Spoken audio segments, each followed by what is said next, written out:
All right. Hey, everybody. I'm Nayef Mubarak with Mubarak Law. We're doing another episode of Meet the Team series, so I'm very excited about that. We will be joined by Miss Barbara Lopez in just a few minutes. But as always, I would like to briefly provide you all with some updates that I think are important to talk about. And after we meet Barbara, we are going to talk about the big announcement that the administration made that for international students who are here and their universities choose a completely online model, they're going to ask them to leave the country or face removal proceedings, or known as deportation. So before we get started with our Meet the Team, first I want to go over some other things. As we mentioned a few weeks ago, DACA was allowed to survive after the Supreme Court ruled the way it was ended was no longer valid, but the Trump administration is talking about going ahead and filing that again.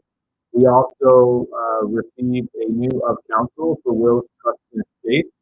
And regardless of your immigration status or where you're from or how much money you have, Attorney Ben Hunter with our office in the Hunter Law informed everybody of the importance of having these things, especially just to even living wishes. And this crazy time, God forbid anybody's hospitalized, you need to have the proper documents in order so somebody can make a decision on your behalf.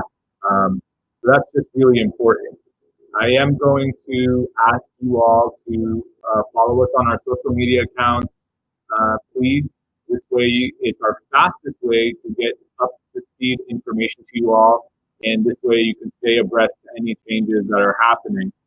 And we do also put all of these Facebook Live videos on YouTube. So if you haven't already, please subscribe. I would very much prayer emoji. Pray that you guys get us to 100 subscribers. This way, we can have our own handle with the YouTube channel. So without further ado, I'm going to bring on and start our Meet the Team series. And I'm very excited to welcome Miss Barbara Lopez. So if everybody can please say hello to Barbara. And Barbara, thank you for being here. Thank you for staying at work late. I know you've already worked 8 hours and now I'm asking you to stay. So Barbara, where were you? You are like me. You're an American born, but we know the process of immigration through family members and through our clients. But where were you born? What is your ethnic background? Yes. Hi, everyone. Good evening. Thank you for joining. I was born in Arecibo, Puerto Rico. And essentially, I have two aunts that have an immigration background, and one of them is from Guatemala, and the other is from El Salvador. So before we get into immigration, we are here to meet you and talk about you. So, Barbara, what is your title at our office? And if you can give our viewers a brief understanding of what you do on a typical day. Okay. Well, I am the receptionist, and essentially my role is I am the bridge between the clients and the legal team, essentially the lawyers and the paralegals. And I receive the clients when they come in for their initial consultations and for their meetings with the legal team. And I provide administrative support when needed. And I love it. I tell Barbara all the time, she has one of the toughest and most important jobs in our office. A lot of times if people want to speak to their case manager, to the attorney, Barbara's the first person they speak to.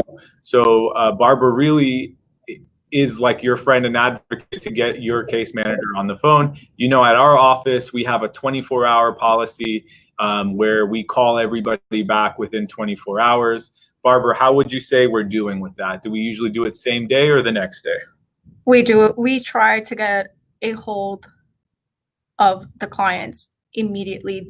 Essentially, ideally, it would be the same day.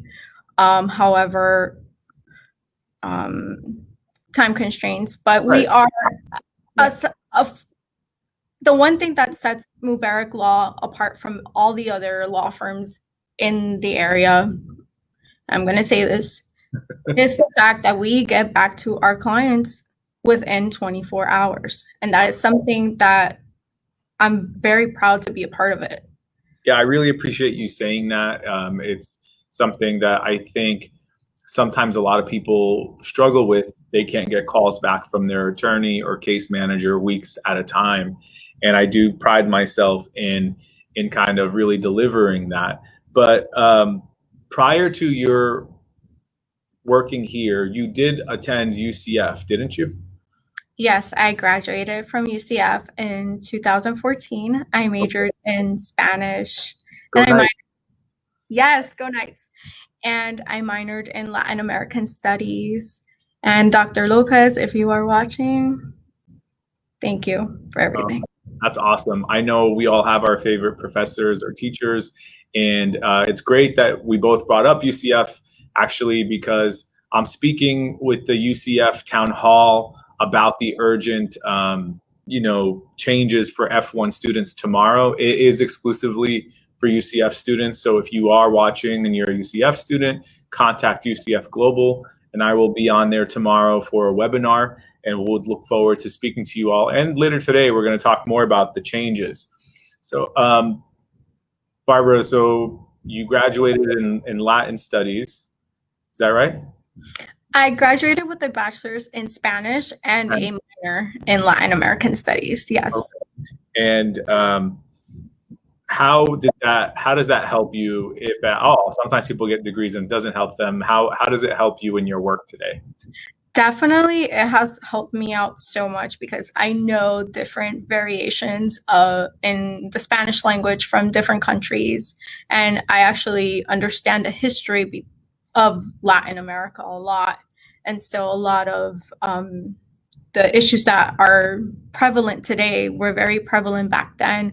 It's just that the issues didn't receive as much as attention as they do now.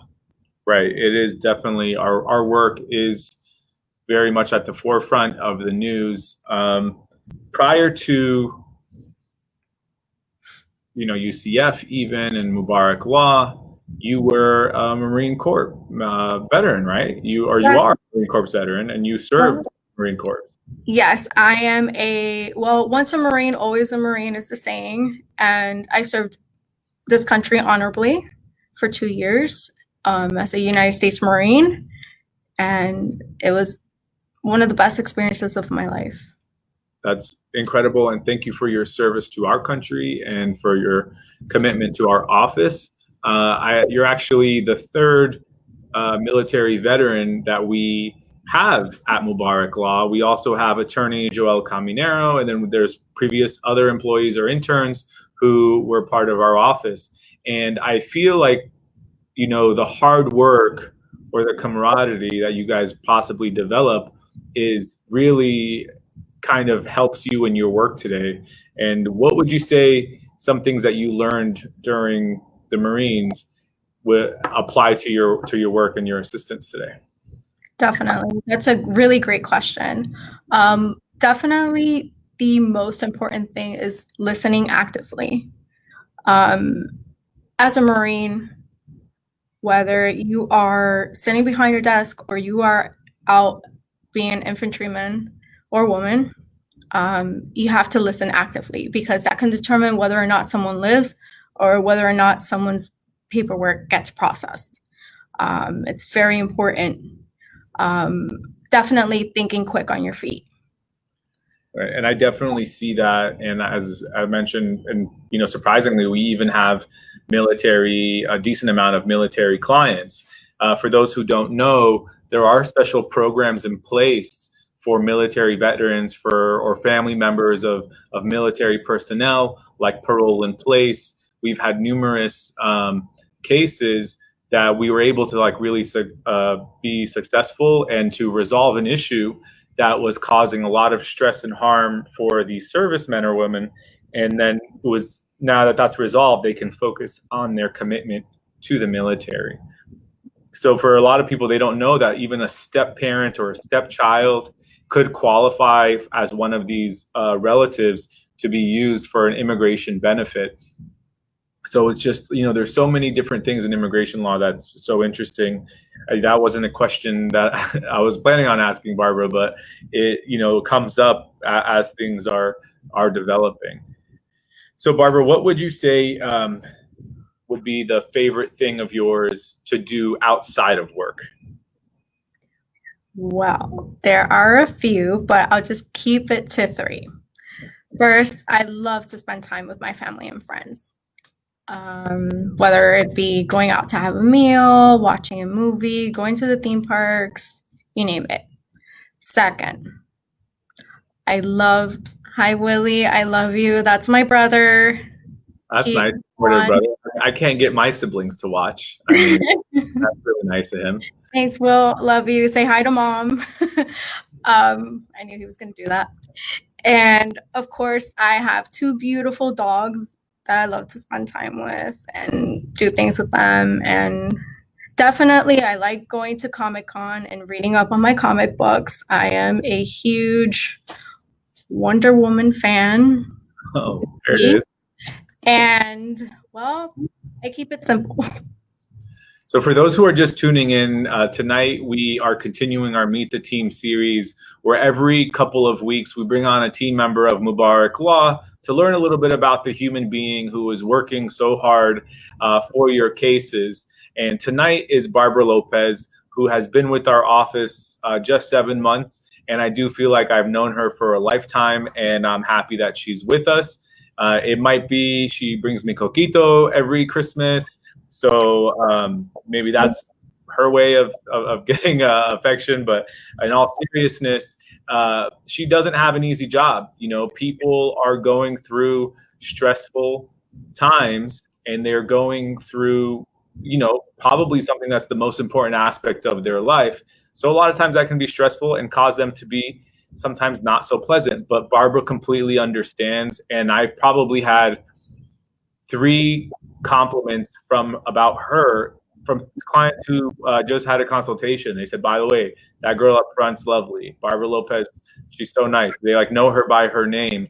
So I want to thank you on here and publicly, Barbara, for all of your hard work and your dedication to our teams and to our clients, really, because it's important that they know somebody cares and you're just not, putting their concerns away. But we also do every morning, Barbara is required to put down a list of everybody who's coming into the office. And this way she knows every client by name who's coming in. So again, I thank you for taking your job so seriously and help making everyone else's job easy. So some attorneys have an assistant, but Barbara is kind of like the assistant to everybody when it comes to phone calls and communication. So thank you for that.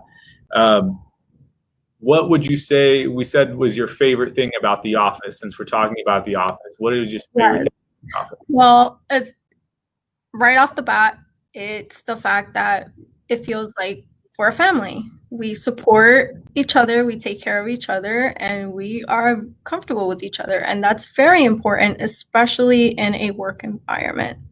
I can't say the many times that I've had that experience that I love going to spend more time with each other than our families usually. Exactly. And I appreciate the fact that we're so united in a way, and that's very important. Well, I'm happy that you love the team. I know that everybody loves having you with us. We are going to talk about in a few minutes the announcement from the administration saying that if any universities go online completely, this is going to have pretty devastating consequences to the international F1 or M1 students. So we are about to get started to discuss that. And Barbara, do you want to stick around while I talk about that? Definitely. It's very important. All right. So, and if you guys are here and watching, if you have any questions, please write a comment and we will go ahead and try to address it for you tonight because we have time. So on July 6th, the Trump administration announced that any universities that go completely, fully online, that the international students would be required to depart from the United States. You know, this is completely devastating to over 1 million individuals that are here on lawful international student status.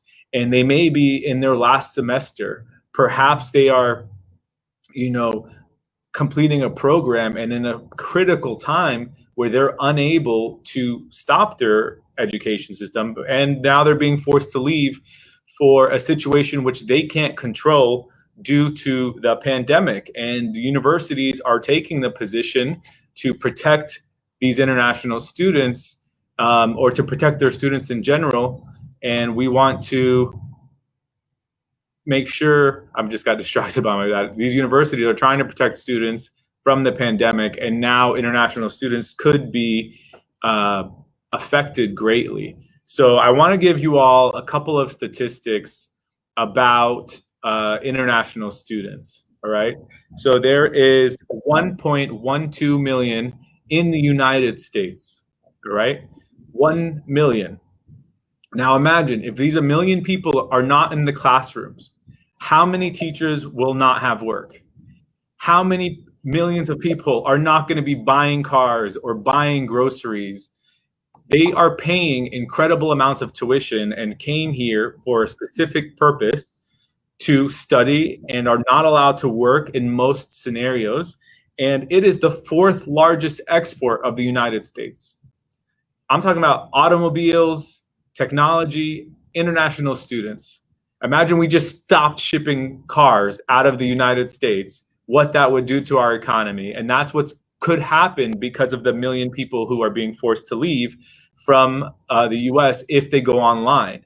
So the courses go completely online. But there is some good news. I mean, optimistic news. I wouldn't say good just yet, in the sense that many universities have filed suit or lawsuits against the administration for saying that this is a violation of so many students and of the college and university's rights. You know, a lot of these universities have contractual obligations with these students. So these programs are critical to our economy, to our education system, and it's really the just thing to do would be allow these people to finish their education. Barbara, I have a question for you about this, but before we do, I'm going to show my uncle Amma Adib's comment here. I love to see him, and I cannot be more proud. Amma, thank you so much. I love you. I appreciate you watching, and I remember him. One of my first memories as a kid, he used to always bring me and my sister toys and chocolates and things like that. And he was our favorite person to visit in New York. And here's his friend, my dad, making fun of him. So, or saying, haha, hello. But they've always been good friends, and thank you both for watching. So Barbara, the international students, this news hit. What can you say affected our office, or how would you say it started to ripple into our office? Yeah. Well, prior to this, it was the COVID issue, right? With the schools going online, and obviously a lot of international students being concerned about the mode of education changing to strictly online. And what we've seen since COVID started has been an increase in calls from international students because of not being able to be in the classroom. And with this recent change, it's gone up substantially. We have students. There was someone here yesterday who has been here for 4 years studying, is going to graduate, and now doesn't know if the last semester they're going to be able to finish. It's really kind of unfortunate, in my opinion, cruel. Yes, Harvard University is suing, and so is MIT and other schools as well. But University of Florida and even Penn State, they've decided that they're going to require every student take at least one class in person. And this, under the administration's or the student exchange visitor program, that is called a hybrid model. So if your university is going to adopt a hybrid model, then you should be protected. Now, if you go completely online, they're saying you need to leave the country or you can face deportation or removal proceedings. Now, this is double bad because we are in the pandemic, right? And if a student is forced to leave, then most embassies and consulates abroad are closed. So we have limited options of bringing these individual backs because we don't know how long it's going to take to get an appointment at the embassy or the consulate in order to return to the U.S. and whether or not their country is going to be allowed to come in. There's so many countries that have bans because of their COVID numbers. So this is really scary times for international students. There's changes happening hourly, and we will promise to keep you all updated. And that's why I do emphasize that you guys follow us on social media or subscribe to our newsletter. This way, I mean, it's going to be faster than getting a phone call from us because the second we hear the news, we are posting about it right away. Now, you can definitely do a hybrid course, and if you do one class in person, you could take more than one class online. So I think that one class in person is going to be the saving grace for a lot of people. So as mentioned, tomorrow I will be speaking about this with the UCF Town Hall. We hope to have more information for you all, and then we will continue to update you and see what's happening. If you have any questions or concerns, if you're at Valencia or UCF or whichever school, reach out to us and we'll see if there's anything else that we can do to assist you. We have, 4 or 5 languages capabilities in our office. And I think this student program, if it remains these changes, it's going to completely destabilize the international students and the universities, as for many of these schools, a good majority of their students are actually international students. So that means loss of jobs, loss of people spending money, renting. Sometimes they buy houses, and they're not allowed to work for the most part, minus few exceptions. And if they are, it's typically within their field or on campus.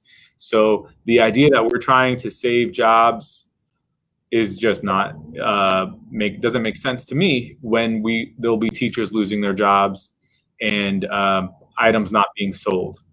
So that is the latest updates on the F1 and M1 students. If your school is doing a hybrid program, you should be protected under these new guidelines. If it's full online, according to the July 6th update from SEB, then you're going to have a problem. So work with your university, try to find the solution, reach out to us.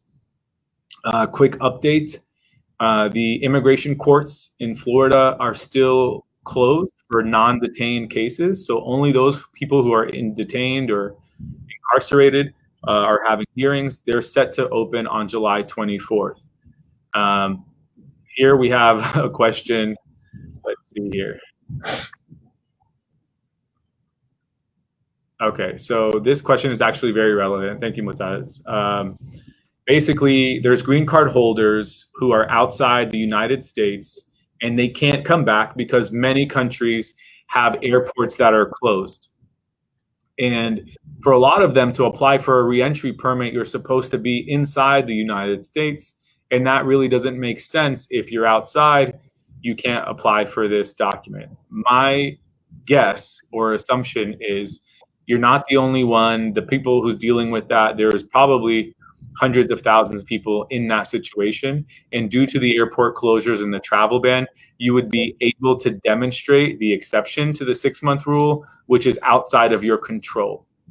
Now, if you're going to be gone for more than a year, you may have to seek a reentry permit from the embassy or the consulate directly. So make sure you look for that. But I would document that your flights were canceled.